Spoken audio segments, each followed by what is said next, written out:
ntabwo nzi ko nayo ari institution nayo ishobora gukorwamo ibintu nk'ibyo. Buriya kuba padiri, kuba papa, kuba kadira ni promotion ubona uzivanye kuba frere bagenzi bawe cyane iki bakaba bagutora bakagenda gushyira imbere, cyangwa se leta y'ubwayo ikagushyiramo imbaraga. Ndabibereka rero ukuntu Kagame yubatse Professor Kambanda imbari unako uriya Kardinali Kambanda babwije nzababwira uburyo yamwohereje ku ishuri n'abamureze naho yanywaga amata na ibyo yagize iki n'amadosiye we ku giti cy'ubwo yikoreye yo kwica abantu n'ibi binyoma ari gukora. So sheyira ibyo avuze, reka tugende first of all kuri ibinyoma akora no kuguceceka kwe no kutagaragaza ibibazo by'abanyarwanda. Nukuvuga ngo Kambanda kuva yaba Kardinali noneho ni nabwo Kagame yatangiye no kuboho. Ubundi Kagame yashatse gufunga insengero kuva kera, ariko kubera ko Kardinali wa reportingaga ibya East Africa cyangwa ibya Africa ntabwo yari ari mu Rwanda, bivuze ngo bakakanya u Rwanda mu bijyanye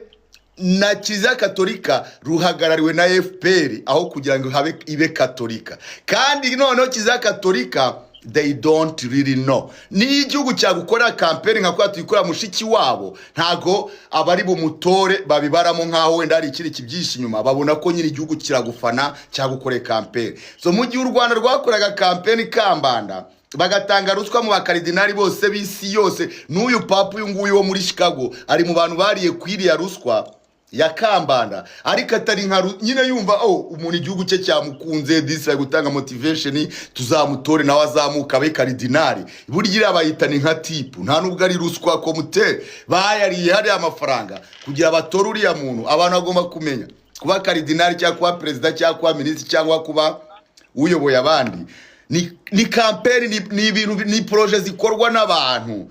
Nibyo nababwiye ikintu kimwe kitazapfa kwemera abantu. Nujye ubona umuntu cyokora nka bad cyangwa shera jya wiruka ko that's a talent. You cannot buy talent, but you can buy any position on this world, in this world. Yo mpamvu nge nubaha abantu bose baba muri creation, kwa ko bara creating.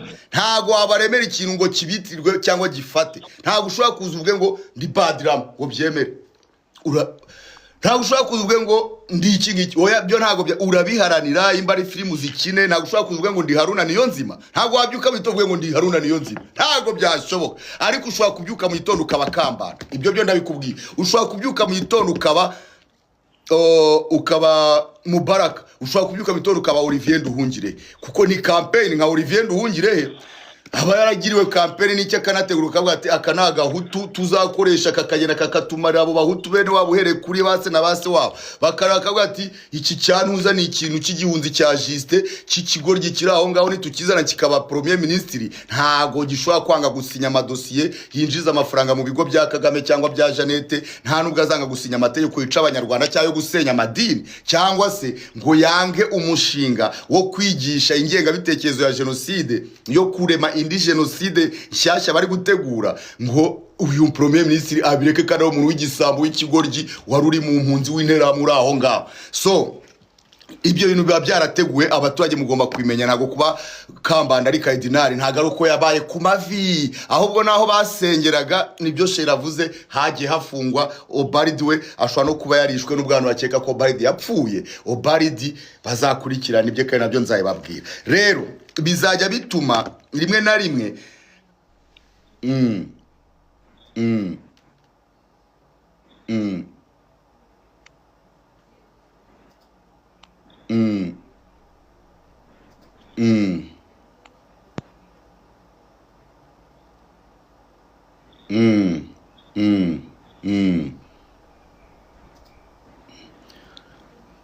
baramwica, ariko Kambanda nta kirero gukora iperereza.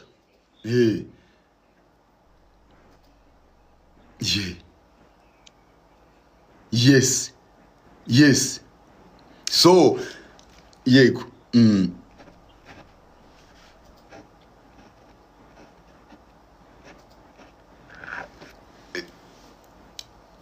uriya amakanzu ye tuzayamukuramo. Tugomba gukora inkuru ibihumbi 100 inkuru ibihumbi 100 n'undi muntu wese uri ku isi ufite ubwenge ubasha kwandika. Dufite inkuru z'icyongereza n'iz'ikinyarwanda. Buri muntu wese urwanya iryo vangura n'ibyo bikorwa biri gukorwa na Karidinali yemeye gukora inkuru akayinyohereza, tuzazipostinga. Tugomba kuvana no mu Karidinali mu gihugu. Icyo mbese mbere uko nkomeza, ubu turi kuvuga ku mwicanyi Karidinali batuzane w'igishushanyo, ari umwicanyi wateguwe wuzuye amaraso. Nta Karidinali tufite. Tugomba kwandikira Roma. Buri muntu wese ari ku isi atangira kore hashtag we no need Karidinali Kambanda. Karidinali Kambanda, he's a politician. Karidinali Kambanda, he's a killer. Karidinali Kambanda, he's a Catholic betrayer.